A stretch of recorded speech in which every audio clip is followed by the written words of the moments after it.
Hey, this is Bruce Dixon, and I'm here with a briefing on the ballot access processes and prospects for the Georgia Green Party. Right now, we haven't been on the ballot since forever. We're not the only ones. The only people who've been able to get on the ballot in recent years are those who've been able to spend hundreds of thousands of dollars on the effort. Ross Perot, who was a billionaire, managed to spend a huge amount of money in Georgia in 1992 dollars. I believe it was $300,000 in 1992 dollars, which would be closer to, I don't know, 750,000 now. Back in the day when cats my father's age in the 1940s were coming home from World War II, the Dixiecrats who ran the state decided that they didn't want electoral competition. And since they did not want electoral competition, they passed laws to disadvantage any and all possible competition by these ridiculous requirements of signatures to get on the ballot. Right now, in order to get on the ballot statewide, you need 1% of the number of people who are registered to vote to sign your petitions. Right now, that number is close to 60,000. We haven't checked, so we don't know exactly what it is, but it's in the neighborhood of 60,000, not much more. This barrier has been in place more or less for 7 decades. In 1948, arch segregationist Dixiecrat Strom Thurmond of South Carolina ran for president on a platform of, enhanced segregation and all the rest of this.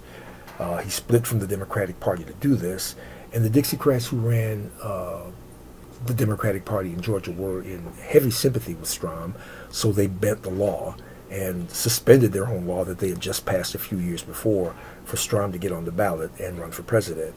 After doing that, they forgot about their own law, and by the 1960s, I believe it was the Socialist Workers' Party managed to get either a congressional or a statewide candidate on the ballot, who unfortunately lost, and right away the legislature closed that hole again, and it's been in place ever since. And so nobody except the libertarians who spent a bunch of money and the socialist workers who came in when there was an opening there, and Strom Thurmond, for whom they created the opening, have been able to get on the ballot in Georgia as anything other than a Republican or a Democrat. In 2009, Cynthia McKinney, former congressman and former Green Party candidate, filed a lawsuit challenging Georgia's restrictive ballot access requirements, and that lawsuit was thrown out without even an evidentiary hearing.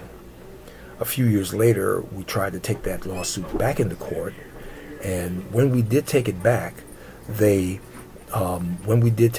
were able to gain an evidentiary hearing.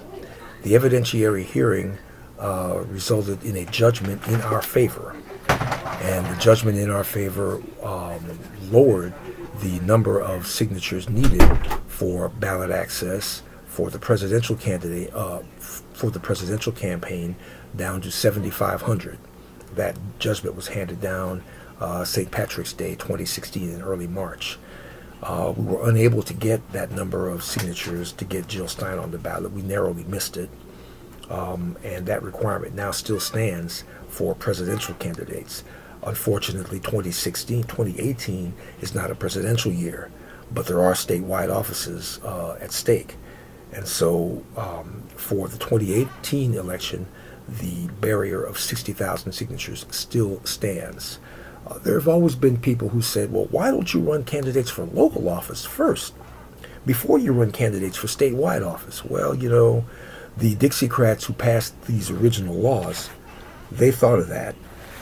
And what they did is they made the requirements for local office 5 times as high as the requirements for statewide office. So in order to get on the ballot for statewide office, you need 1%. For local office, you need 5%. So the easiest way to crack this is to go for the statewide barrier, and that's what we're sort of obligated to do. We have an opportunity to be able, under the law, to nominate candidates in statewide conventions. So that way, if we pass one petition statewide and get the required number of signatures, we will be able to put people on the ballot for state reps, for county offices, for Congress, for all of it. The bad news is that that's a 60,000 signature barrier, and the clock started ticking almost 5 months ago. We have until July of 2018 to meet that barrier.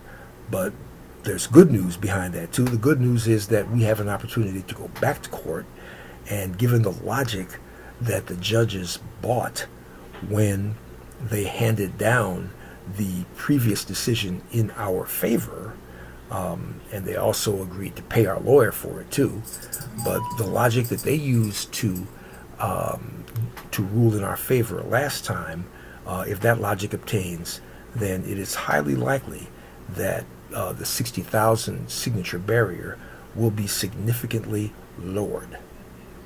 So we have an excellent chance of getting on the ballot in 2018 if we get our butts out here and start circulating the petitions that will enable this party to nominate people by convention in the summer of 2018. Of course, between now and then, we'll have to actually build a party, which is the subject of a previous briefing video that I did on an organizing plan and an organizing committee. As a matter of principle, we do want parties first, then candidates. We've learned through bitter experience, ours and many other people's, that candidates do not equal parties, and candidates and campaigns do not necessarily build parties, but parties, if they are built and if they are functioning and running, can support and build successful campaigns. So our objective is to build a party so we can build campaigns, and to build party locals in these counties and regions so that we can build campaigns. And that's where we are right now. And thank you.